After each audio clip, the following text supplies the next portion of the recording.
For months ago, my mother died peacefully in her sleep at the age of 68.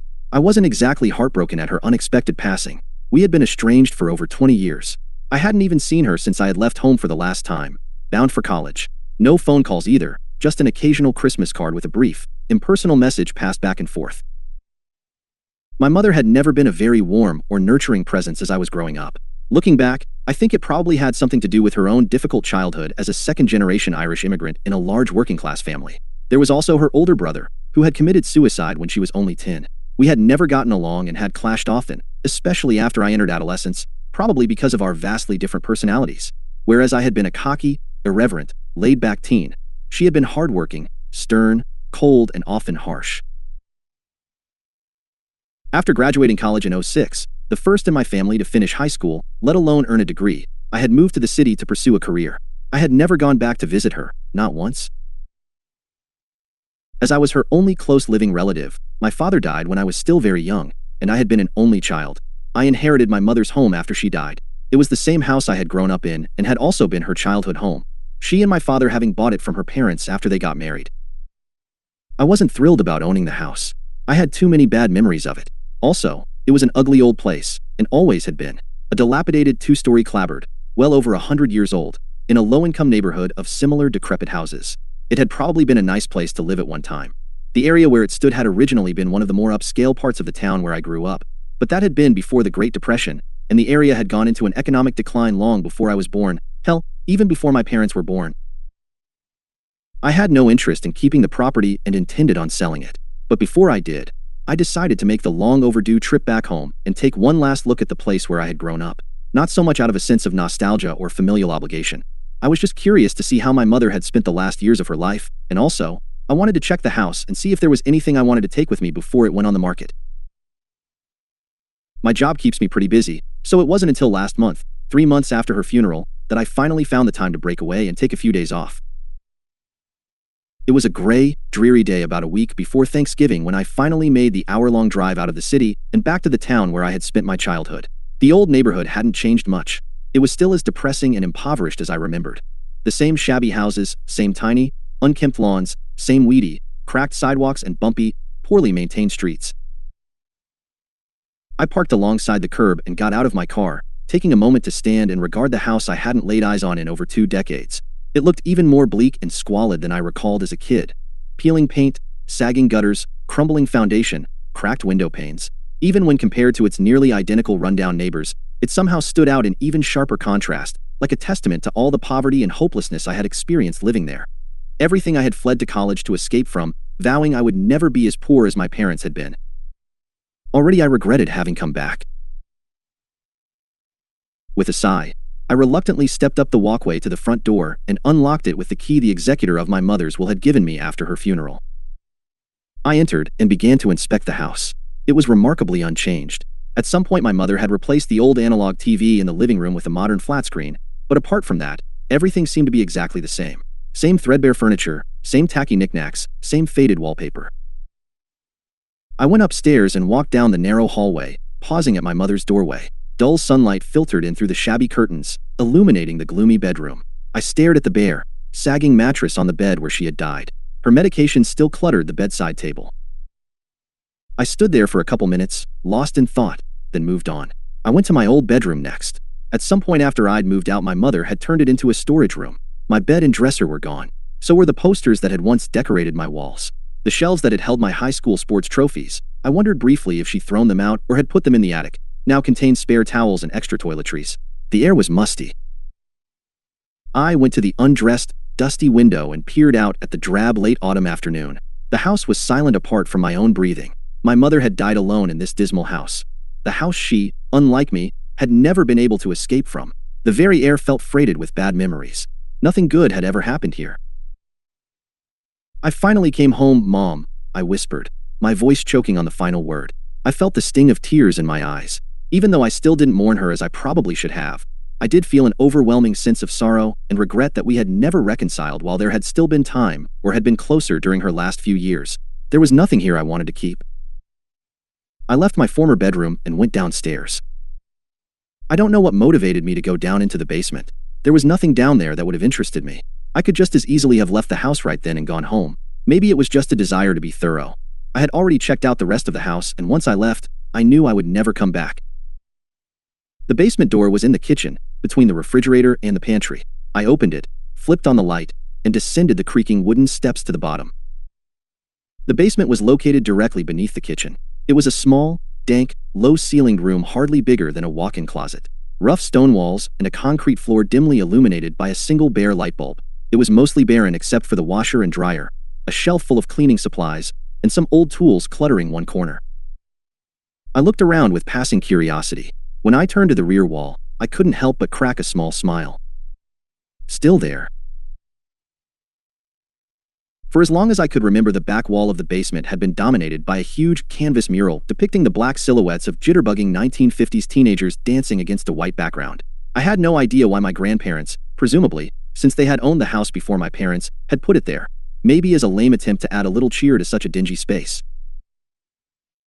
Whatever the reason, it was still there after all these years, although now it was badly faded, the canvas dirty and mildewed and tattered with age.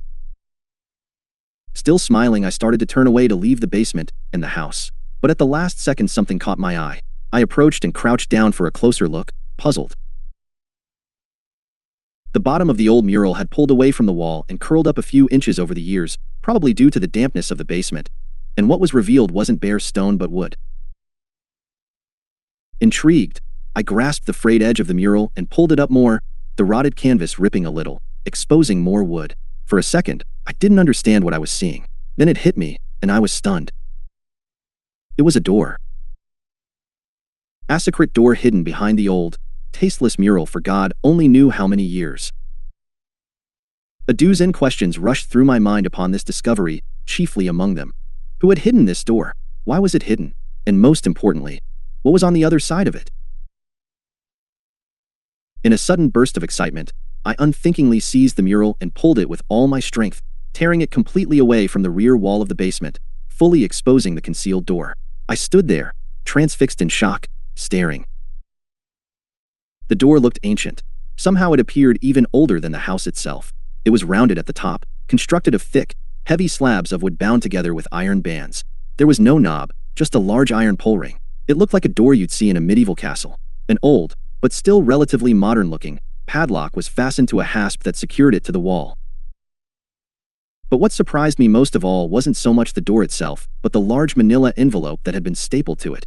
And carefully printed in faded letters on the envelope was my own name, and a message in big block letters. For the love of God, never open this door. I pulled the manila envelope loose and examined it closely. It didn't look like it had been left there any time recently. It seemed to have been there for a long time. Years, maybe even decades. Maybe since I had been a very young child. I recognized the handwriting as my mother's. There was something inside the envelope. It felt like some kind of document.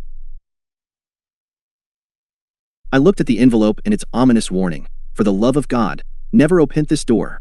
Then at the mysterious door, the ancient-looking, out-of-place door that had been kept hidden in my childhood home for all this time. Then back at the envelope in my hands. I was utterly baffled. For the love of God, never open this door. So of course, like the idiot I was, before even opening the envelope to examine its contents, I made opening the door I was explicitly instructed to never open my first priority, notwithstanding the love of the Supreme Being. But really, who could blame me? Who in my position would have been able to withstand the temptation to act in direct opposition to such a grave edict, regardless of the potential consequences? Curiosity killed the cat, right? There was a locked door in my old house that had remained a secret for me my entire life. Obviously, it had been kept a secret for a reason. Said reason was almost certainly detailed in whatever my mother had left for me in the envelope. I could have taken the time to look at the contents of the envelope for explanation, but quite frankly I didn't feel like taking the time to do that. I needed immediate satisfaction. I wanted to solve this enigma in the most direct and prompt manner possible. I needed to open that fucking door. I looked at the padlock. It didn't seem likely I would find the key after all this time. And besides, upon closer inspection, I realized the keyhole had been filled with solder, making a search of the house a moot point. I looked over at the old, rusty tools cluttering the corner of the basement. I rummaged through them, thinking I might find a crowbar or something I could use to pry off the hasp. Instead, I found something even better. A large bolt cutter. Perfect. I opened the bolt cutters and fastened the blades to the padlock shackle. With a bit of effort, I was able to snap the padlock. I tossed it aside and grasped the iron pull ring. I had no idea what I was expecting to find on the other side of the door. A wild menagerie of different possibilities flashed through my imagination. Everything from hidden valuables to dead bodies. I had to quell my excitement by reminding myself that this was probably how Geraldo Rivera had felt in the moments before opening Al Capone's hidden vault. I hesitated for a moment, bracing myself for whatever discovery I was about to make, then pulled hard. The door opened with surprising ease given that it had to have been shut for, well, God only knew how long. The hinges moved smoothly and soundlessly. I pulled it all the way open and stared through the doorway at nothing. Nothing but blackness. Utter blackness. I took out my phone, turned on its flashlight, and aimed it into the darkness, but it illuminated nothing. Shit. Thinking the phone's light simply wasn't powerful enough, I rushed back upstairs and frantically searched through the kitchen cabinets and drawers until I found the big 4-cell maglite I remembered from my childhood. A long, heavy flashlight with a powerful beam. I turned it on to test the batteries, saw it worked, then scrambled back into the basement. I shined the light into the doorway and was perplexed. The flashlight's beam didn't reveal anything in the dark space beyond the threshold.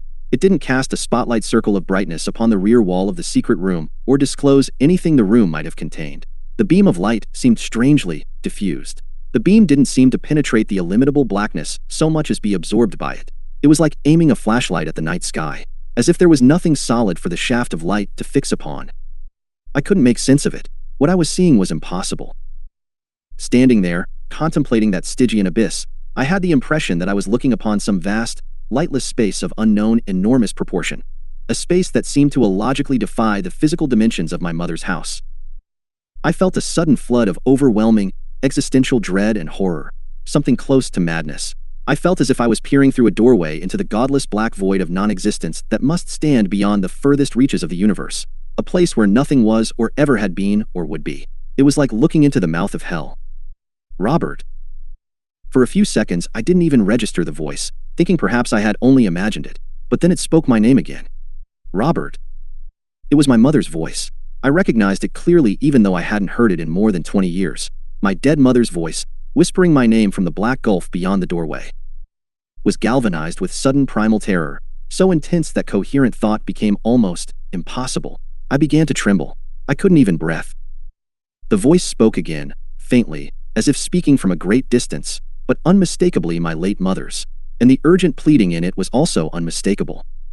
Please, Robert, help me? This isn't real. Some part of my mind spoke up, trying to maintain its sanity and make logical sense of what was happening.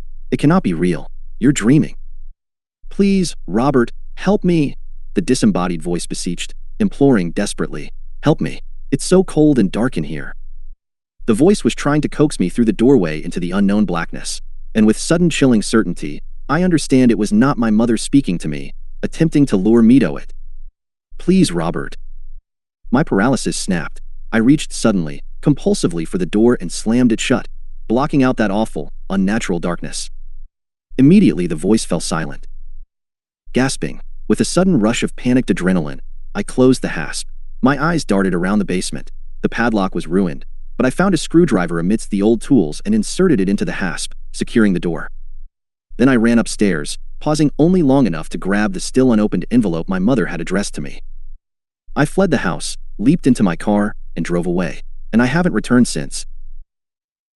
When I got home about an hour later, I was almost back to normal. I spent most of the return journey in a state of shock, driving my car on autopilot, barely aware of my surroundings, until I was only a few miles away from my apartment.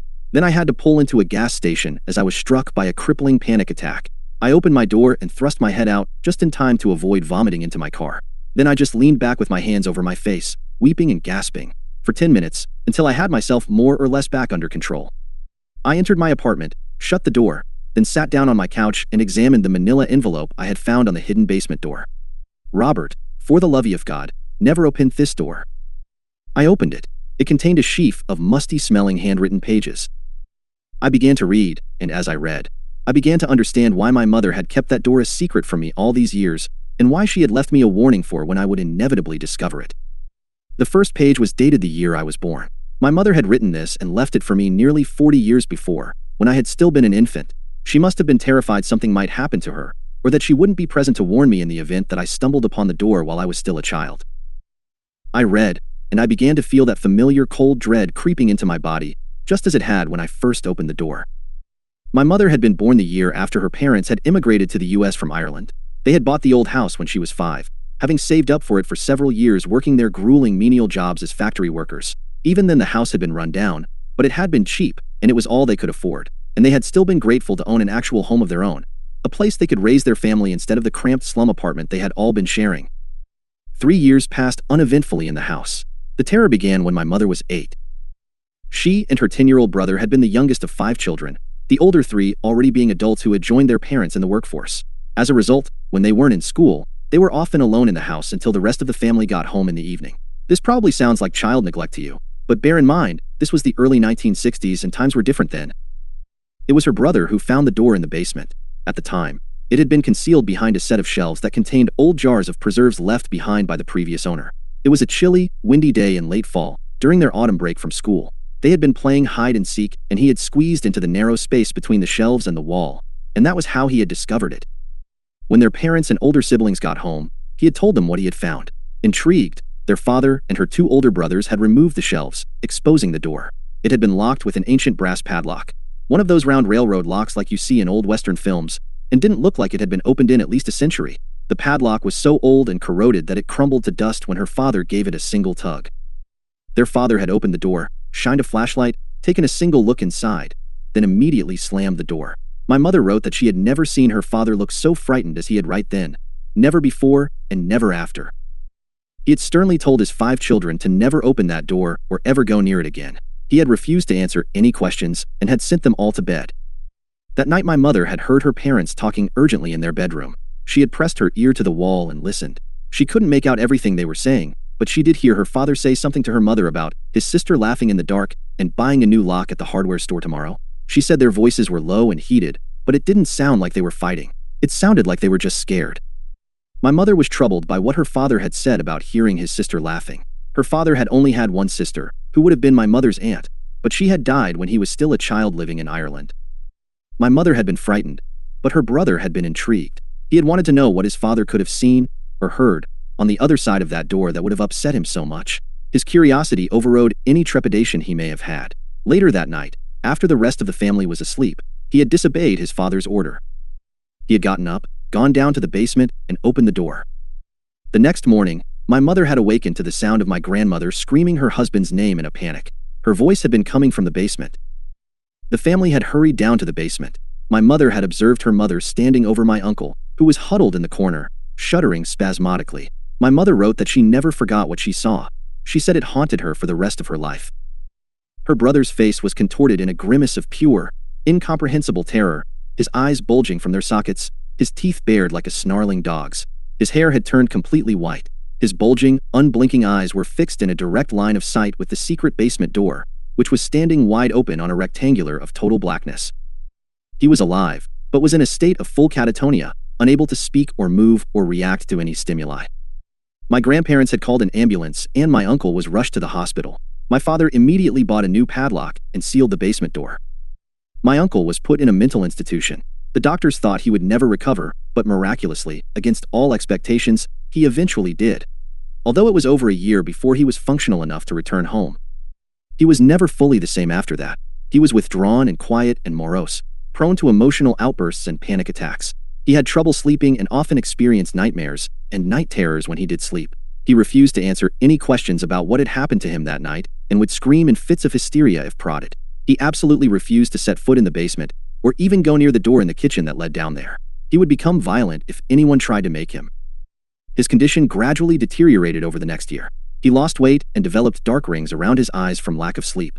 He became paranoid and jumped at every sound. My grandparents would have sent him to a psychiatrist if they could have, but they simply couldn't afford it.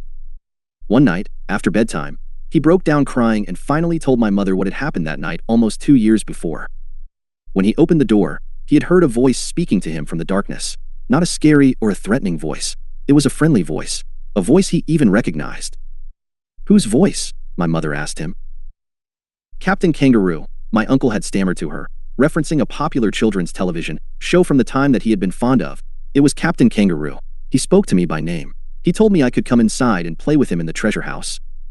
He had stepped through the dark doorway into the gulf of the unknown. "What did you see in there?" my mother had anxiously asked him. My uncle had been quiet for several long moments. Tears rolled down his cheeks. My mother could see fear rising in his eyes as he forced the words out. It wasn't the treasure house. It wasn't Captain Kangaroo in there. He paused to gulp, then choked out, there are things in there. In the darkness. Things you can see but can't see. My mother had been confused by that statement, things you can see but can't see, but my uncle hadn't, or perhaps couldn't explain it any better than that. Reading those words, I felt a chill envelope my whole body, as if hundreds of ice cubes were being pressed against my skin. Things you can see but can't see. My uncle told her he had been lost in the darkness with those things, hunted by them, running from them, hiding from them, unable to find the doorway that led back to the basement. It's bigger in there than you think, he said, so much bigger. It's endless in there. Until just by blind chance he had stumbled through it, away from that awful, godless blackness. He told her that he probably hadn't been in there more than an hour at most, but time is different inside. It felt like he had been trapped in there for many years, perhaps even centuries. My uncle told my mother that he couldn't stand to live with what he had experienced any longer. He said it felt like some part of him had never left that secret basement room and was still trapped in there.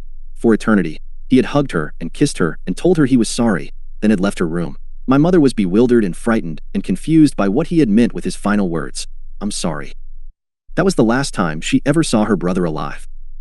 He had taken his father's straight razor from the bathroom and slit his wrists in his bed that same night. My uncle had been 12 years old. She had never told her parents what her brother had told her the night before he killed himself. They were already so overwhelmed with grief and horror, she didn't think they could bear it. But they must have suspected his death had something to do with whatever her had experienced in the basement. They had barricaded the door and strictly forbid the rest of their children from ever going down there again. My grandmother had been the only one to enter the basement to do the laundry, and even then, she tried to keep her visits as brief as possible. My grandparents wouldn't allow them to talk about my uncle or his death, and even mentioning his name would cause them to get slapped, as my mother painfully learned early on. They wanted to forget about him and put the whole terrible ordeal behind them.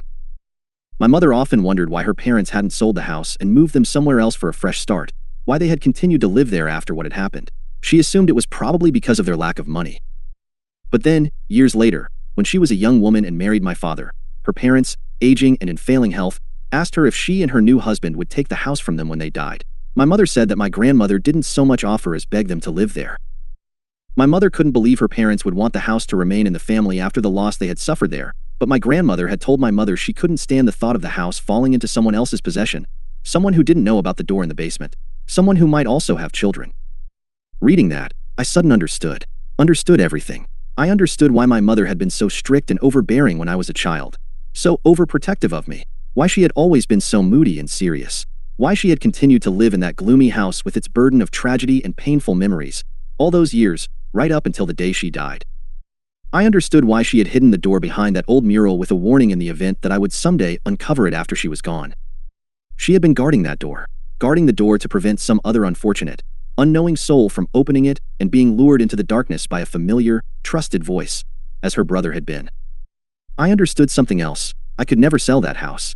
I had to keep it in my possession, take up my mother's mantle as its guardian, for the rest of my life. There is something in the darkness beyond that old wooden door, something terrible that doesn't belong in our world. Something unnatural and unholy. Something you can see, but can't see.